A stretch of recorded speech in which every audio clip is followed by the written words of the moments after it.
तो सबसे पहले तो हमारा जो संघ है, उसका जो बेसिस है, उसका जो बेसिक प्रिंसिपल है, फाउंडेशन स्टोन है, उसकी जो नींव है, वो हमारे 10 गोल्डन रूल्स हैं, हमारे 10 अमर्त्य विनय हैं। जिसका मतलब है कि ये कभी भी खत्म नहीं हो सकते हैं। They are never ending, they are forever. इनको किसी भी तरीके से बदला नहीं जा सकता, चेंज नहीं किया जा सकता। इसमें से जो चौथा अमर्त्य विनय है, जो फोर्थ गोल्डन रूल है, वो है केवल संघवाद।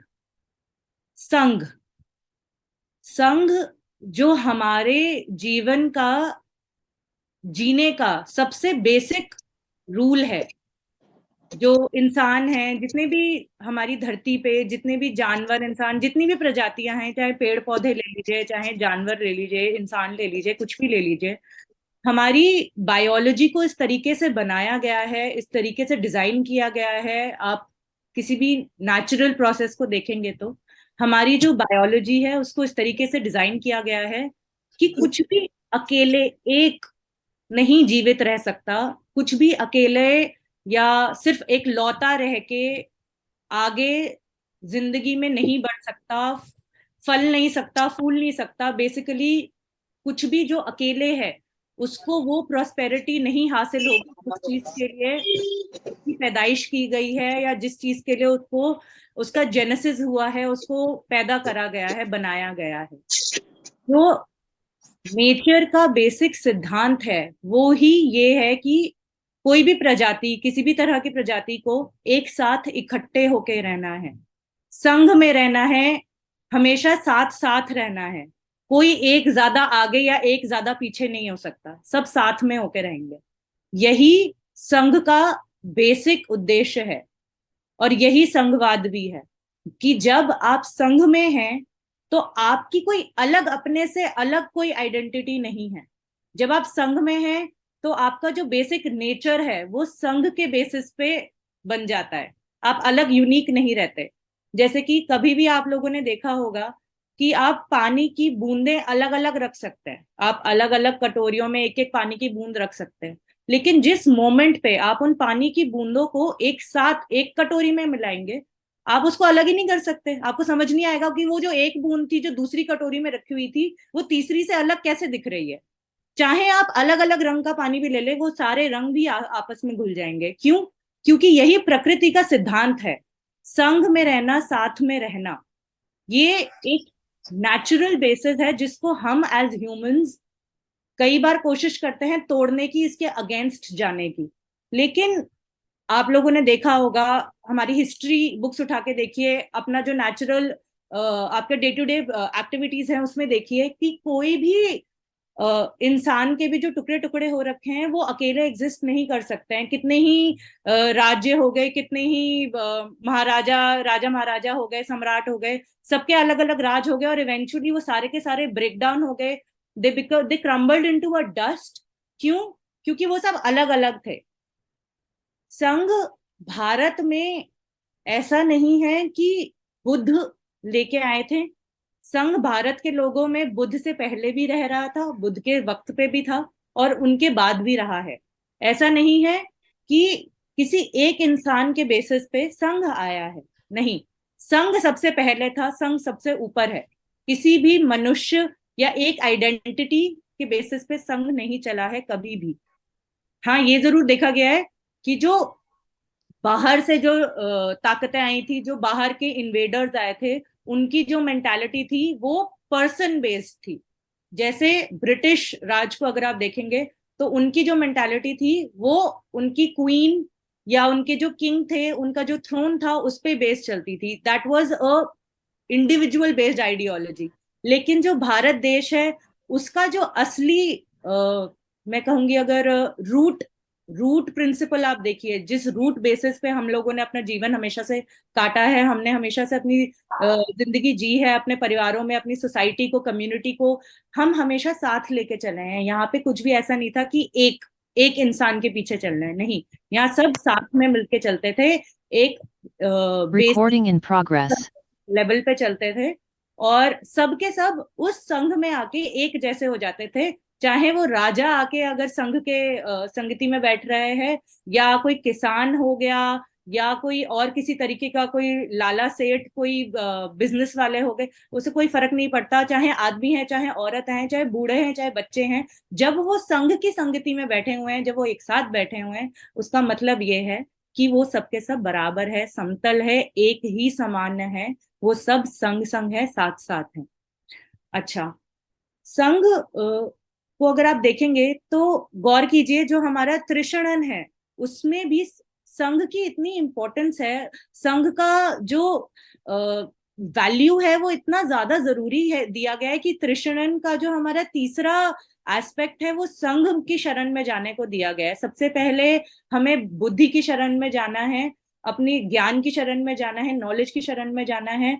सेकंड एस्पेक्ट है कि हमें धम्म की शरण में जाना है, जो हमारी एथिकल वैल्यूज है, जो हमारी मॉरल वैल्यूज है, जिसके बेसिस पे हम as a person as an individual work करते हैं, उसकी शरण में जाना है। And the third aspect become sangh, कि हमें संघ की शरण में जाना है। तो आप खुद ही गौर करेंगे, अगर आप इस चीज को पढ़ेंगे और गौर करेंगे और समझने की कोशिश करेंगे, तो आपको पता लगेगा कि संघ की क्या वैल्यू रही है हमेशा से ही हमारे सोसाइटल जो कल्चरल और सोसाइटल हमारी कम्युनिटी रही है उसमें, कि संघ को हमने इतना इंपॉर्टेंस दिया है कि पहले ज्ञान बुद्धि अपना ही जो इंसान का अपना मन होता है वो, दूसरा कि वो धर्म या मॉरल वैल्यूज पे जाएगा, और तीसरा कि वो संघ में रहेगा, हमेशा संघ की शरण में जाएगा।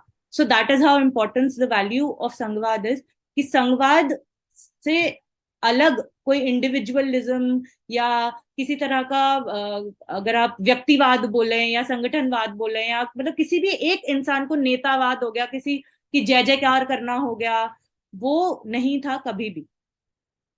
अच्छा, अब अगर मैं एक बाबा साहब की भी मतलब अभी जब लोग बात करते हैं संघ के बारे में, तो लोग बाबा साहब को अक्सर कोट करते हैं कि बाबा साहब ने ये बोला है कि we should educate, we should organise and we should agitate. मतलब लोगों ने ऑर्गेनाइज, जो बाबा साहब ने ऑर्गेनाइज बोला, सर बाबा साहब ने बोला संगठित रहें, संगठित रहना है, उसमें लोगों ने उस चीज को संगठन समझ लिया, ना कि संघ।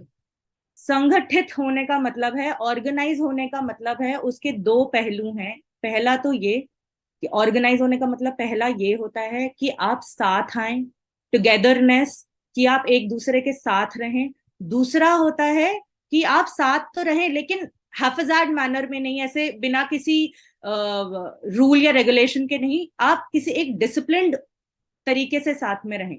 तो ऑर्गेनाइज जो शब्द है उसको अगर तोड़ के देखेंगे तो उसके दो मतलब आते हैं, that people are together and they are together in a very disciplined manner. इस चीज को हम बोलते हैं ऑर्गेनाइज होना, इस चीज को हम बोलते हैं संगठित होना, कि साथ में तो है लेकिन भेड़ बकरियों की तरह साथ में नहीं है, एक तरीका है, एक सलीका है, आप डिसिप्लिन्ड हैं, आपको ये पता है कि किस तरीके से अगर आप एक संगति लगा रहे हैं या संघ में बैठ रहे हैं, आपस में चर्चा करने के लिए ही बैठ रहे हैं संघ के नियमों के हिसाब से, तो आप उन नियमों को फॉलो करेंगे डिसिप्लिन मैनर में।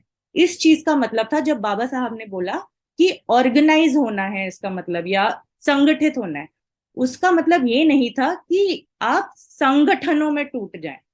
अब अगर बताया, अगर देखेंगे आप, तो संघ और संगठन दोनों ही आपस में एकदम ऑपोजिट हैं। संघ का एग्जैक्ट ऑपोजिट बन जाता है संगठन। संघ, वो संगठन का मतलब यह है कि जो संघ में है लेकिन उनमें आपस में बज रही है, ठन रही है, उनमें आपस में मेल नहीं खा रहा, वो कुछ ना कुछ लड़ाई चल रही है, कुछ ना कुछ खींचातानी चल रही है, दैट वो उसका मतलब होता है संगठन।